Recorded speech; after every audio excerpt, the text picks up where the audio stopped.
എന്തുകൊണ്ട് പൊട്ടിത്തെറിച്ചു?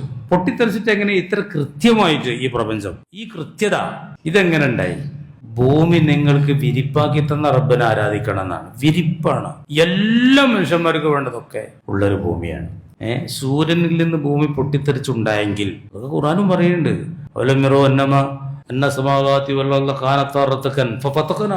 ആകാശഭൂമികൾ ഒട്ടിച്ചേർന്നതായിരുന്നു ഇവർ കാണുന്നില്ലേ, നാം ആണ് അതിനെ പിളർത്തി എന്നൊക്കെ ഖുർആനിൽ പറയുന്നുണ്ട്. അങ്ങനെ പൊട്ടിത്തെറിച്ചെങ്കിൽ അല്ലാഹു തആലയാണത്. അതുകൊണ്ടാണ് ഇത്ര കൃത്യമായിട്ടൊരു വിരിപ്പെന്നോണം ഭൂമി അകലും വളരെ പാകം, എല്ലാം വളരെ കൃത്യമാണ്. ഇപ്പൊ ഈ സൗരയൂഥത്തിൽ തന്നെ പല ഗ്രഹങ്ങളുണ്ട്. മനുഷ്യന് വസിക്കാൻ പറ്റിയൊരു ഗ്രഹമായിട്ട് ഭൂമിനെ മാത്രമേ കണ്ടുപിടിച്ചിട്ടുള്ളൂ. ഇപ്പൊ ചൊവ്വുണ്ട്, അവിടേക്ക് പോകണ്ടെന്നൊക്കെ പറയുന്നുണ്ട്. ഓരോരുത്തരൊക്കെ സ്ഥലം വാങ്ങലോ ഇങ്ങനെ ചൊവ്വയിലൊക്കെ അമേരിക്കക്കാർ കൊടുക്കുന്നുണ്ട്. 10 ലക്ഷമൊക്കെയാണ് ഓരോരുത്തർ ആളുകൾ വാങ്ങുന്നുണ്ട്. ചൊവ്വയിലൊക്കെ സ്ഥലം വാങ്ങി. അവിടെ വെള്ളം ഉണ്ടോന്ന് അറിയില്ല, ഓക്സിജൻ ഉണ്ടോന്ന് അറിയില്ല, ഒന്നും അറിവായിട്ടില്ല.